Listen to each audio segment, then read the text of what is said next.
Eyes in the sky, gazing far into the night. I raise my 네, 계속해서 이어지는 아힙뉴스 2부는 한 주간의 대전, 충청 지역의 뉴스를 정리해드리는 대충뉴스 시간입니다. 오늘도 역시 중도일보 임병환 기자 연결되어 있습니다. 기자님 안녕하세요. 예, 안녕하세요. 정말 덥습니다. 네, 많이 덥죠. 예, 저희 방송에서도 그런 얘기 했지만은, 이 지금 폭염이 국가 재난 수준에 준하다 이런 얘기들을 많이 하니까, 이낙연 총리가 며칠 전에 국무회의에서 이 전기요금 누진제를 좀 한시적으로라도 좀 유예되는 그렇죠. 거 아니냐, 그런 거를 이제 검토해보라고 지시했다고 하는데, 지금 기자님 세종에 계시니까 혹시 들은 얘기 없으세요?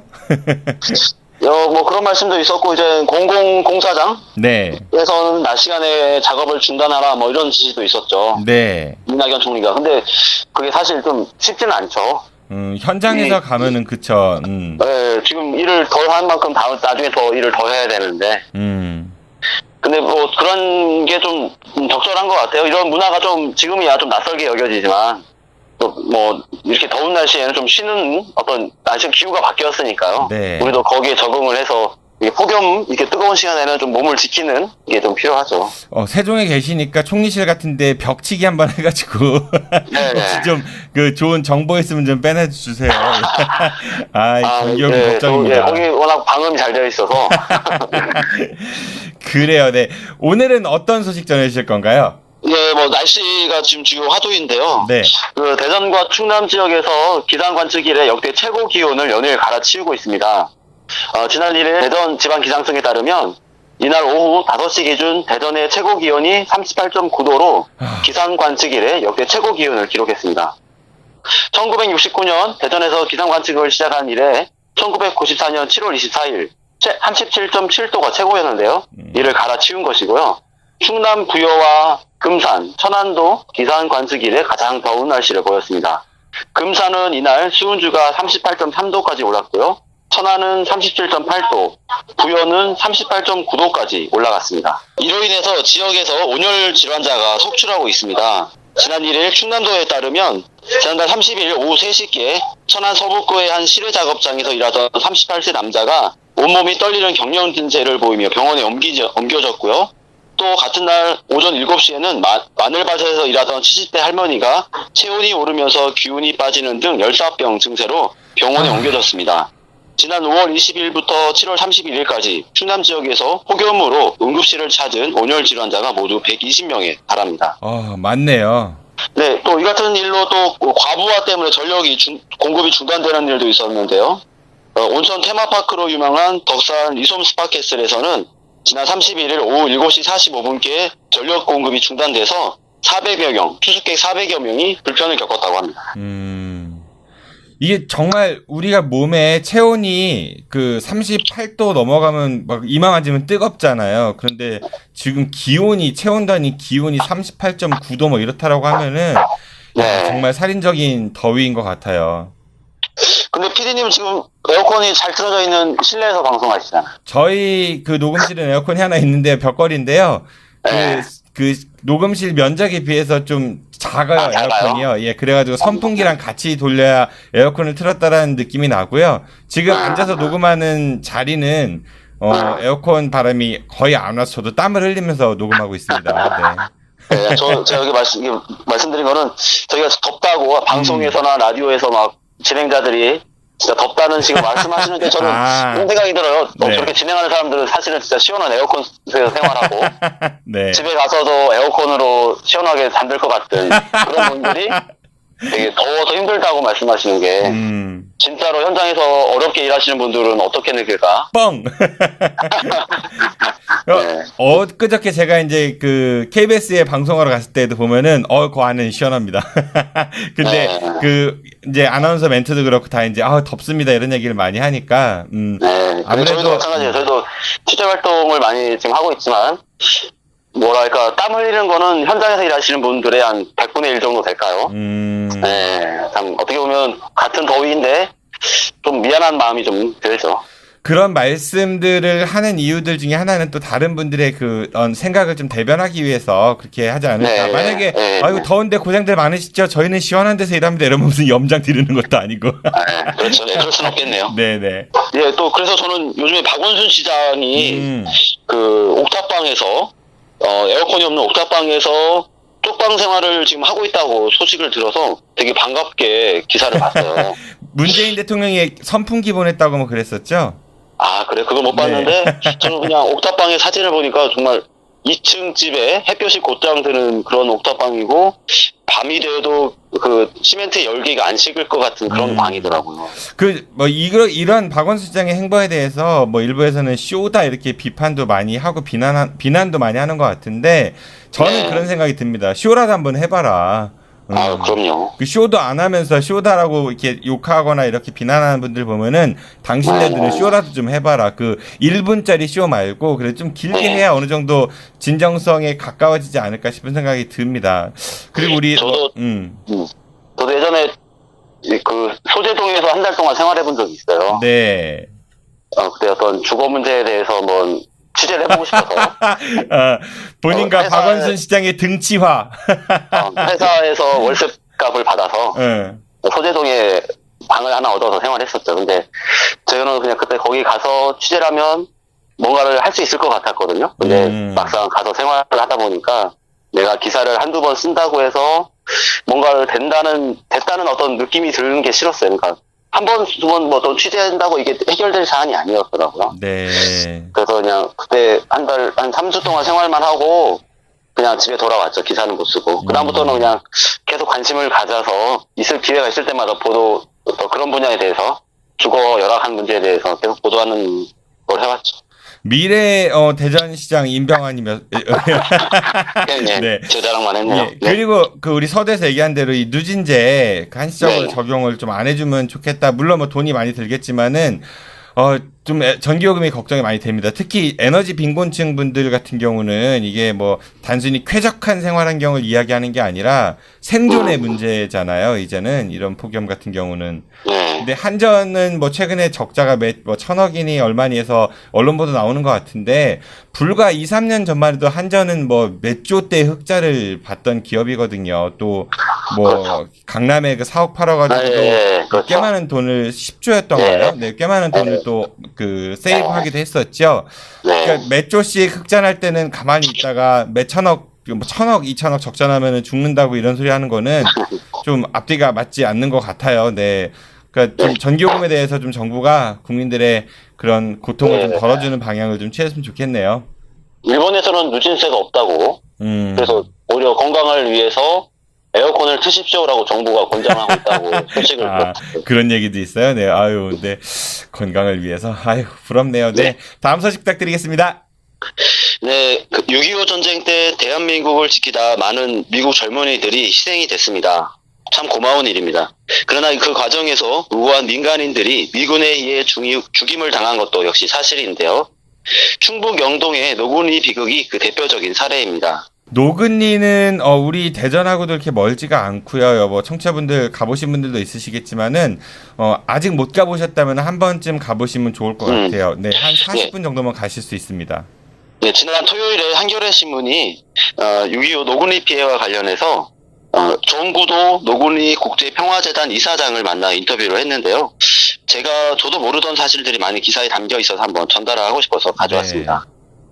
그 미군이 노군리라고 부르는 동네는 1950년 7월 말 피난을 가던 마을 주민 200여 명이 미군의 총에 맞아 죽고 다친 사건입니다. 사건 발생 24년이 흐른 1994년에서야 세상에 알려졌는데요. 노군리 평화공원을 만들고 노군리 희생자들 위해 위령탑을 세우는데 미국 돈은 1달러도 들어가지 않았다고 합니다. 피해자와 유족들에게 배상금이나 보상금은커녕 위로금도 한 푼 안 줬다고 하는 게 이번 인터뷰의 주요 내용이었습니다. 이 노근리 관련해서는 정말 그 정구도 이사장님 뿐 아니라 노근리 피해자분들, 그 유족분들이 굉장히 많은 노력들을 하셨는데요. 뭐 당시 목격자분들도 있고 미국 정부가 그 당시에 잘못을 인정하지는 않았어요, 공식적으로. 대신에 네. 그냥 위로 정도, 그러니까 유감을 표명하면서 위로한다, 이런 식으로 이야기를 했었고, 당시 미국의 빌 클린턴 대통령이었을 겁니다. 그래서, 네. 그 위로를 해주겠다 해서 돈도 얼마 좀 내겠다라고 했는데 안 냈다는 얘기인 거죠? 제가 설명을 좀 더 드리면, 네. 그 2001년 1월 당시 미국 대통령인 클린턴은 노근리 사건에 대해 성명서를 내서 깊은 유감을 표시했습니다. 그는 성명서에서 희생자를 위한 추모비, 그리고 그 자녀를 위한 장학금을 제의를 했는데요. 그 비용이 모두 400만 달러, 현 시세로 약 44억 원의 예산을 책정까지는 했다고 합니다. 그러나 이 돈은 사용되지 않고 2006년 미국 국고로 다시 회수됐습니다. 왜 국고로 다시 회수가 됐나요? 그거는 이제 미국 대통령, 지금 그 PD님이 말씀처럼 클린턴의 말이 공식 사과가 아니라 유감이다 보니까 배상이나 보상금이 아니었고요. 그 다음에 추모비나 장학금 대상을 노군리 피해자에 한정하지 않고 한국 전쟁 동안 고통을 당하고 사망한 모든 민간인을 해야 한다고 주장을 했기 때문이다. 그러니까 아직도 조사가 안 이루어진 다른 피해자들도 노군리에 끼워서 넣을 수는 없었던 일입니다. 우리 지역에 산내 골룡골도 있는 거고, 지금 말씀하시는 거 들어보니까 마치 지난 박근혜 정부 때 그 위안부 할머니들 그 위로금이라고 네. 해서 정부에서 네. 받았었잖아요. 네, 불가역적인 비슷하다는 합의를 했다, 뭐 생각이 이런 드네요. 거 있었죠. 그래도 근데 이제 말씀처럼 우리가 또 과거 경험이 있는 게 한일 협정 때 정부가 일본에 대해 더 이상 문제 제기를 안 하는 것으로 합의를 하는 바람에 지금 위안부나 징용 피해자들이 배상을 받지 못하고 있는 것과 똑같은 상황이 이때 발생할 수 있었던 거죠. 그런데 아직 가야 될 길이 좀 멀기는 하지만은 제가 노글리 그 학살 현장에 다녀왔었을 때 받았던 느낌은요. 아무래도 전 대전 사람이니까요. 거기는 학술대회도 굉장히 활발하게 하고 있고요. 언론 보도도 네. 많이 돼 있고. 근데 골련골은 정말 말 그대로 처참합니다. 그러니까 노글리 관련해서 그 평화재단에서 주최하는 국제학술대회 뭐 발표된 논문들 엄청나게 많거든요. 근데 우리 산내 골련골 관련해서는 논문이 딱 2건밖에 없어요. 네, 뭐 네. 공원 같은 건 둘째 치고, 근데 연구조차도 많이 안 돼 있다라는 거죠. 우리 지역은요, 정말 반성해야 됩니다. 우리 지역의 정치권이나 언론들은 보면은 이 산내 골련골 관련한 이야기들 나왔을 때 한두 번 취재해서 보도는 해요.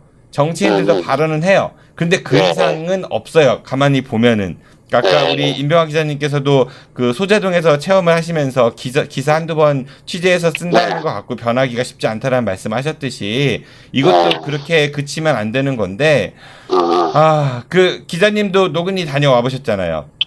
네, 저도 다녀왔는데 저도 어떻게 보면은 수박 겉핥기로만 보고 왔던 거예요. 어떤 쌍굴다리의 총탄 흔적 뭐 이런 것만 보고 어떻게 또 거기에 추모비, 동상 그리고 추념 공간까지 만들어진 거 보고 이게 다 해결이 됐나 보다라고 느끼고 왔는데 와서 보니까 거기에는 미군의 지원이 하나도 없었고 지금도 추모식을 있을 때 미군이 한 번도 와본 적도 없다라는 말을 듣고 그랬구나라는 걸 이제야 알아서 조금 이 기사를 준비했었는데 그 노건이가 말씀처럼 이제 세계에 알려진 계기도 좀 사실은 주목할 만하더라고요.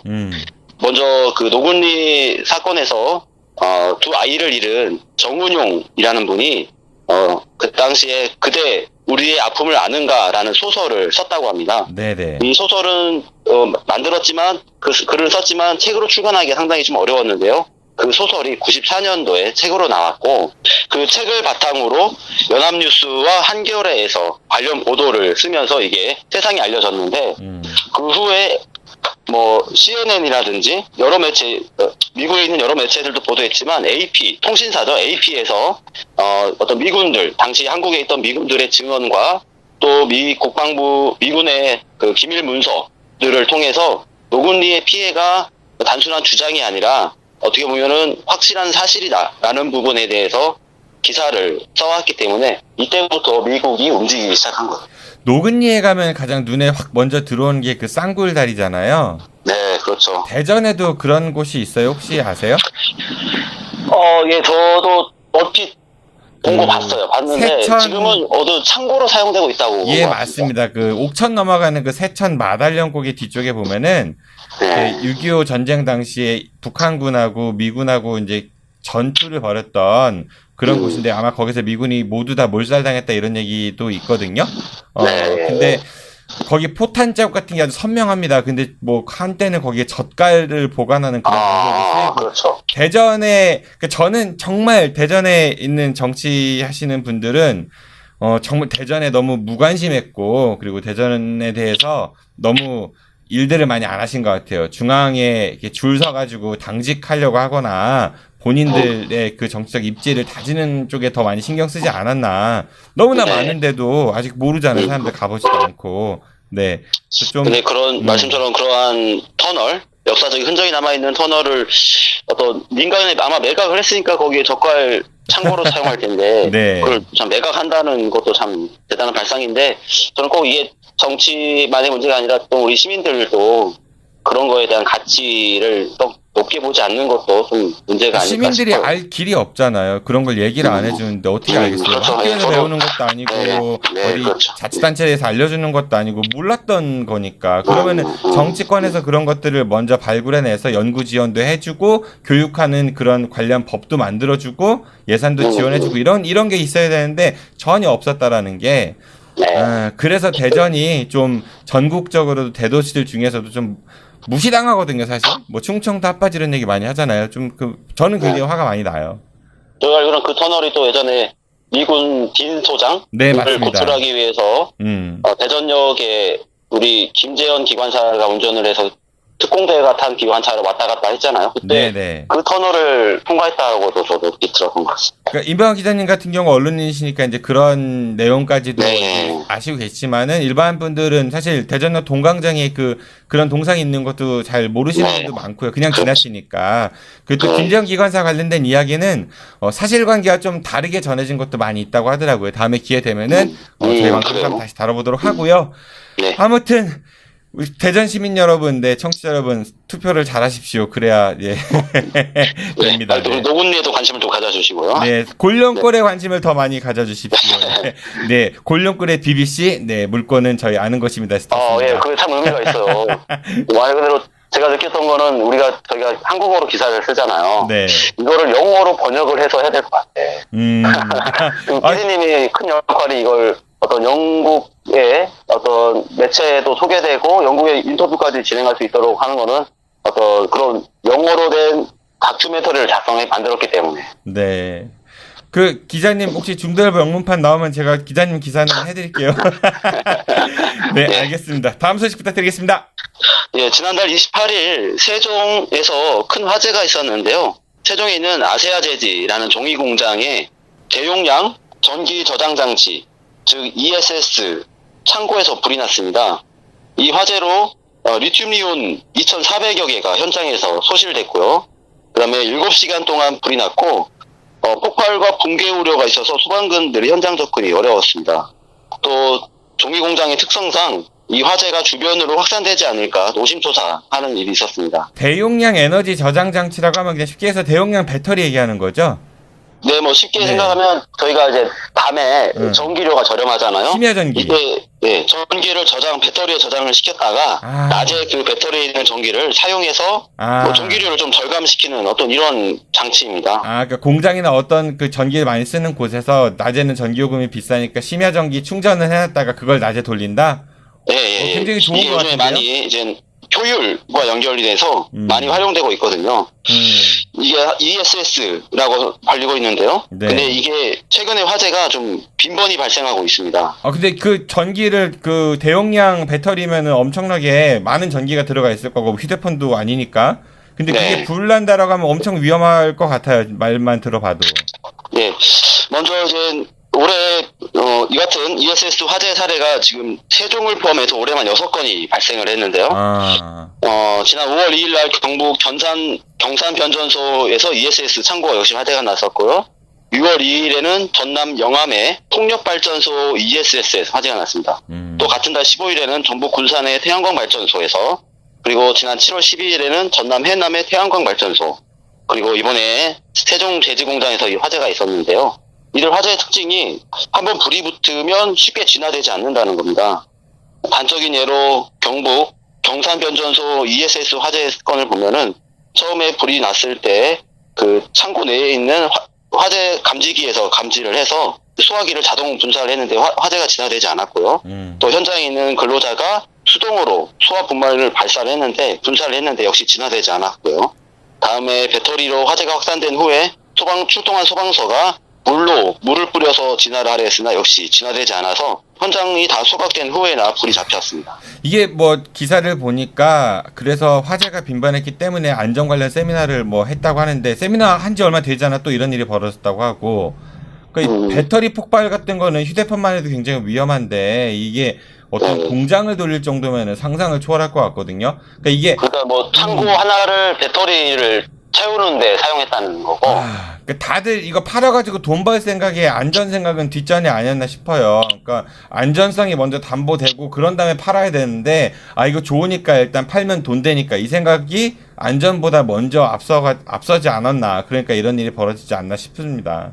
그리고 이게 지금은 말씀처럼 이번에 세종에서 화재도 사실은 민간 공장에서 난 사례여서 좀 주목을 가는 건데 그동안에는 변전소 아니면 풍력발전소에서 나온 전기를 저장하는 장치 뭐 이런 발전시설에서만 화재가 있었거든요. 근데 이번에 세종에서는 그 제지공장도 전기를 많이 쓰는 공장인데 여기서 전기를 절약하려고 설치 중이던 ESS에서 화재가 났고 근데 이런 ESS가 이제 민간시설, 그러니까 주택이나 공동주택까지 이제 확산될 예정이거든요. 많이들 할 것 같아요, 아무래도. 네, 전기를 좀 효율적으로 사용할 수 있다는 이유 때문에. 근데 이런 좀 조금 현재 화재 원인도 사실 불명확한 상황이어서, 사용이 확대됐을 때 발생할 수 있는 피해에 대해서 충분히 좀 대책이 필요하다라는 여론입니다. 네, 이 안전은 정말 아무리 강조해도 지나치지 않은 것 같습니다. 그래요. 오늘 기자님 소식 감사드리고요. 다음 주에 우리 방송 녹음할 때는 이 더위가 좀 한풀 꺾였으면 좋겠는데. 네. 그리고 피디님 지금 헬기 소리가 한 번도 안 들렸죠? 헬기 소리는 안 들렸던 것 같고요. 지금 현장에 나가서 지금 저희 뉴스 전해주시는 거잖아요. 예, 오늘 제가 지금 여기 세종시 연서면 월화 사리 마을회관 앞에 있거든요. 네. 여기가 제가 지난주에 한번 세종에 있는 비행장을 이전한다라는 소식을 한번 전해드린 적이 있었는데, 그러셨었죠. 네, 여기가 담장 옆에는 헬기 부대가 있는 곳이고요. 담장 오른쪽에는 월화사리 마을이 있는 곳입니다. 그래서 제가 지금 군부대 담장 옆에 마을회관에서 지금 녹음을 하고 있는데 다행히 오늘은 폭염 때문에 그런지 헬기가 오늘 아직 한 대도 뜨고 내리질 않고 있네요. 와, 정말 대단한 진정한 언론인 중도일보 임병환 기자셨습니다. 네, 나중에 대전시장 옥탑방 기대 한번 해보고요. 네, 오늘 소식 고맙습니다. 기자님 안녕하십시오. 네, 수고하셨습니다. 지금까지 대충뉴스의 중도일보 임병환 기자였습니다. 오늘 아이뉴스 3부에서는 금강요정 김종수 기자를 만나 4대강 사업 이후와 우리 금강의 오늘에 대해 이야기 들어보도록 하겠습니다. 3부에서 뵙겠습니다. shine through